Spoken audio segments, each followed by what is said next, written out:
ఇక మీరు ఇందాక నేను 2-3 సార్లు చూపించిన ఫస్ట్ ఎపెక్స్లో సెకండ్ ఎపెక్స్లో కేఆర్ఎంబీకి నోటిఫై చేయొద్దు, కేఆర్ఎంబీకి ప్రాజెక్టులు అప్పజెప్పము, KWD2 అవార్డు వచ్చేదాకా ప్రాజెక్టులు అప్పజెప్పే ప్రశ్నే లేదు అని కేసీఆర్ గారు మాట్లాడిన దాన్ని ఆయన నీళ్ళకు ముడిగెట్టిండు కదా. వీళ్ళు ఏం చేసిండు అనేది ఇక్కడ అసలు పాయింట్ వచ్చింది. కాంగ్రెస్ వచ్చినాక 17/1/2024 అంటే కాంగ్రెస్ ప్రభుత్వం వచ్చిన కరెక్ట్గా నెల 10 రోజులు అంతే కదా. నెల 10 మనమేమో 42 రోజుల్లో ఢిల్లీకి పోయి కృష్ణా నదీ జలాల పునఃపంపిణీ చేయాలి, బిడ్డ 811 పంచాలని మనం కొట్లాడినాం. వీళ్ళు గవర్నమెంట్ వచ్చిన 40 రోజులకు ఏం చేసిండ్రు అంటే both the states will hand over the 15 prioritized components of Nagarjuna Sagar project and Srisailam project to KRMB within 1 month time period. నెల లోపల మొత్తం అప్పజెప్తామని రాసిచ్చింది. 10 ఏళ్ళు మనం ప్రాజెక్టులు అప్పజెప్పకుండా నీళ్ళు వచ్చేదాకా మేము అప్పజెప్పము అని పోరాడింది బీఆర్ఎస్. ప్రాజెక్టులు అప్పజెప్పకుండా కాపాడింది బీఆర్ఎస్. రాష్ట్రం వచ్చిన 42 రోజుల్లోనే 811 పంచాలని ఢిల్లీకి పోయి కొట్లాడింది బీఆర్ఎస్.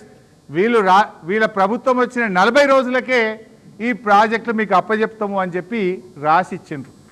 దీని మీద కేసీఆర్ గారు గర్జించిండ్రు. ఇప్పుడు చూడండి ఒకసారి. కృష్ణా జలాలు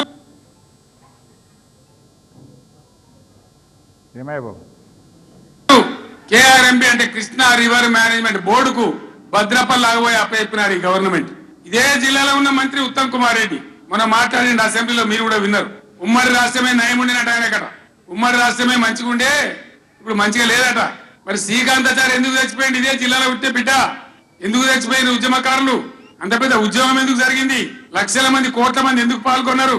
ఇంత సోయి తప్పి మాట్లాడతారు మంత్రులు. గవర్నమెంట్ వస్తే ఏం చేయాలా? పోయిన భద్రపల్లిగా సంతకం పెట్టారు, దాని మెమోరాండం దొరికింది. నీళ్ల మంత్రిగా పనిచేసిండు కాబట్టి అనుభవం ఉంది కాబట్టి నష్టం ఎంత తెలుసు కాబట్టి వెంటనే హరీష్ రావు గర్జించాడు. గర్జిస్తే ఒక 4-5 రోజులు నాటకాలు ఆడిండు, అబద్ధాలు మాట్లాడిండు. నిలబెట్టి మనం గట్టిగా అసెంబ్లీలు అడిగితే అసెంబ్లీ బడ్జెట్ జరుగుతుంది. మీరు చూసిండు బడ్జెట్ జరుగుతుంటే ఏమైతుంది? బడ్జెట్ అతి ముఖ్యమైన విషయం. ఎప్పుడు కూడా చరిత్రలో దాన్ని పక్కకు పెట్టి వేరే అంశాలు తీసుకోరు. కానీ అగమేఘాల మీద జరుగుతుంటే ఆ రగడ జరుగుతుంటే బిడ్డ మీ సంగతి బదాలను నిలబెడతా మిమ్మల్ని ప్రజల ముందే తెలుసుకుంటాం అని నల్లగొండ చెరువు నల్లగొండ నేను పిలిపించిన. అంటే ఇప్పుడు మీరు చూడండి, ప్రాజెక్టులు అప్పచెప్తూ ఒకవైపు తీర్మానం చేసిండ్రు, కేసీఆర్ గారు గర్జించిండ్రు. నెక్స్ట్ ఏమైందో చూడండి. ఇక ఇది మళ్ళీ లెటర్. ఇది 27 జనవరి 2014 2020. ఇక్కడనేమో 17/1/2024 కరెక్ట్గా 7 రోజులకు బీఆర్ఎస్ పోరాడంగానే 10 రోజులకు 17 నాడేమో అప్పచెప్తామన్నారు. 27వ తారీఖు నాడు ఏమిచ్చిండ్రు? But the same was recorded in Telangana and agreed to hand over the components which is not correct. The part of minutes need to be amended accordingly. వెంటనే వెనక్కి తీసుకుంటూ మళ్ళీ ఉత్తరం రాసిండ్రు. అసెంబ్లీలో తీర్మానం చేసిండ్రు. ఏమని తీర్మానం చేసిండ్రు? మేం ప్రాజెక్టులు అప్పచెప్పము, కేఆర్ఎంబి KWD2 అవార్డు వచ్చేదాకా ప్రాజెక్టులు అప్పచెప్పము అని అసెంబ్లీలో తీర్మానం చేసిండ్రు. అంటే వీటన్నిటిని బట్టి చూస్తే మనకేమర్థమైంది స్పష్టంగా? 3 పాయింట్లు మీరు చూడండి.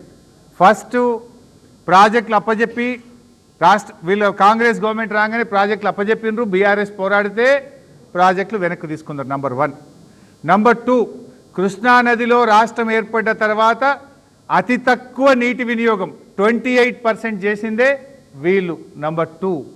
నంబర్ 3, 66-34 లేకుండా 2023లో మనం అగ్రిమెంట్ చేసి అపెక్స్ కౌన్సిల్ మీటింగ్ పంపితే మళ్ళీ వీళ్ళ ప్రభుత్వం రాగానే 2024-25కు మళ్ళీ 66-34తోని అగ్రిమెంట్ చేసుకొని ఇంకొక తప్పు చేసిండ్రు. నంబర్ 3. ఇక్కడికి 3 అయినాయి, ఇంకా ముందుకు పోతా.